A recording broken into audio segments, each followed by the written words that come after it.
We have this media briefing during which we heard that the sticking point now, China's reluctance to change laws surrounding intellectual property. So is this going to torpedo the deal? Steve Mnuchin said it was 90% done. What are the chances of bringing it back before new tariffs on Friday? I think it's all up in the air. I've long expressed concern that people were calling this a done deal for too long.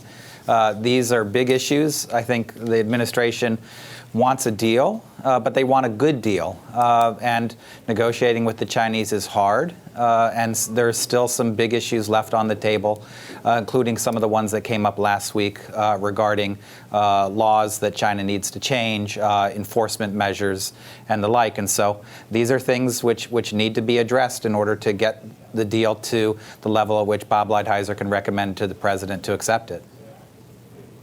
Yeah, the difficulties of negotiating with China were brought to light by a guest we had earlier on, former ambassador to China, Max Baucus.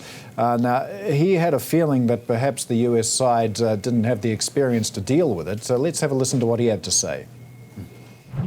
President Trump, Secretary Mnuchin, and Robert Lighthizer really do not have a lot of experience in negotiating with the Chinese. They're kind of green about all this, frankly.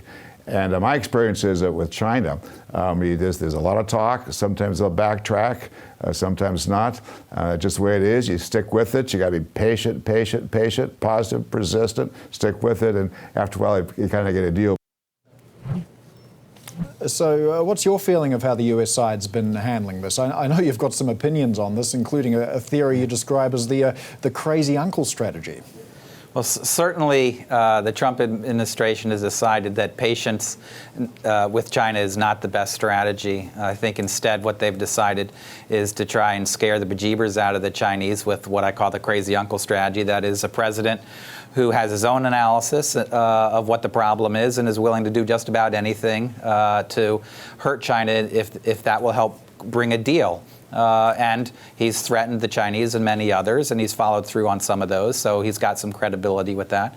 And we've gotten further along in negotiations with the Chinese under Trump than in the Obama administration, I think. And so he's got some reason to believe that even though they're naive and young, that they've made some progress. And of course, on the Chinese side, Liu He is very new to negotiating. He's from China's financial sector. He's not been a trade negotiator before. So maybe you could say you've got beginners on both sides negotiating over the largest economic relationship in the world right now.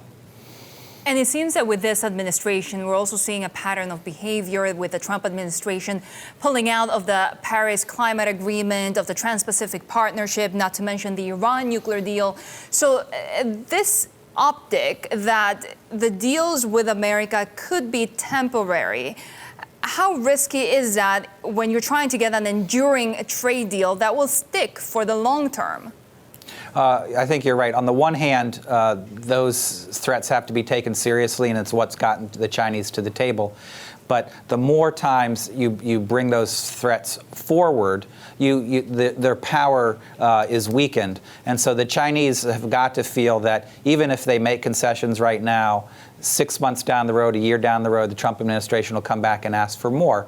And so that means that you might get a deal that is a temporary cessation of hostilities, but it's not going to put the relationship back on an even keel, regardless, because of this pattern of behavior from the U.S. side.